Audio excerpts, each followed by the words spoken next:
GT Holidays, South India's #1 travel brand. You know you are special when you're with GT Holidays. இதுதான் மிகப்பெரிய அளவிலே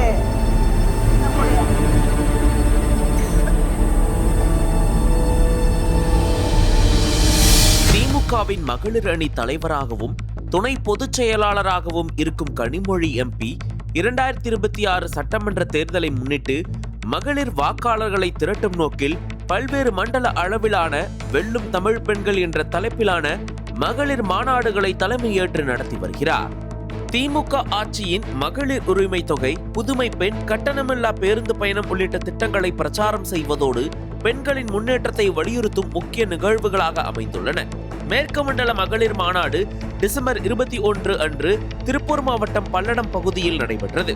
இதில் சுமார் 1.5 முதல் 2 லட்சம் மகளிர் கலந்து கொண்டனர். அதன் தொடர்ச்சியாக டெல்டா மண்டல மகளிர் மாநாடு ஜனவரி 26ஆம் தேதி அன்று தஞ்சாவூர் மாவட்டம் செங்கிப்பட்டி அருகே திருமலை சமுத்திரம் பகுதியில் மாபெரும் அளவில் நடைபெற்றது. இதில் பல லட்சம் மகளிர் பங்கேற்றனர்.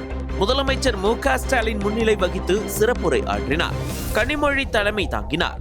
அமைச்சர்கள் துரைமுருகன், ஐ. பெரியசாமி, மூப்பே சாமிநாதன், எம்பிக்கள் டி.ஆர். பாலு, திருச்சி சிவா, ஆர். ராசா, அந்தியூர் செல்வராஜ், பொன்முடி, ஆர்.எஸ். பாரதி, மகளிர் அணி தலைவர் விஜயா தாயன்பன் உள்ளிட்டோர் பங்கேற்றனர். அப்போது கனிமொழி ஆற்றிய உரையில் பிரதமர் மோடி எலெக்ஷன் சீசனுக்கான ஒரு டூரிஸ்ட் பிரைம் மினிஸ்டர் தான் நம்முடைய பிரதமர்.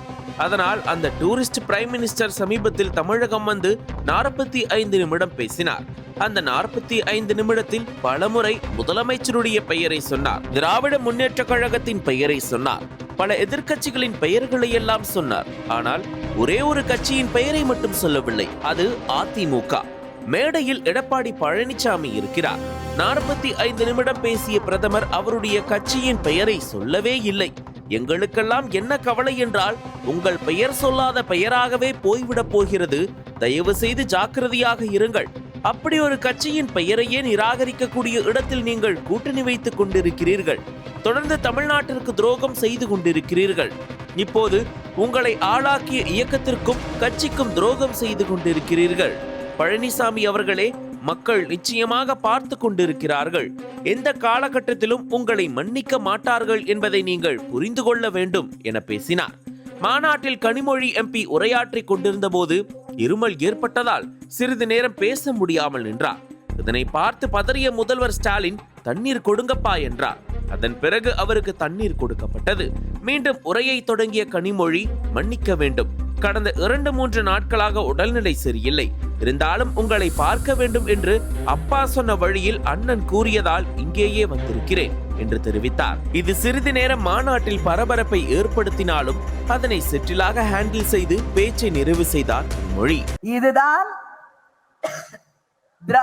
டபுள் என்ஜின் செய்திருக்கக்கூடிய சாதனை.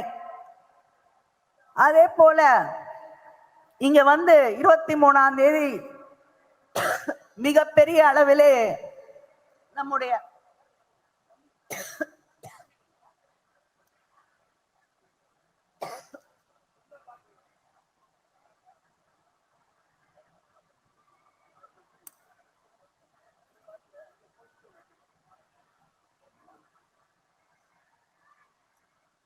மன்னிக்க வேண்டும். 2-3 நாட்களாக உடல்நிலை சரியில்லை.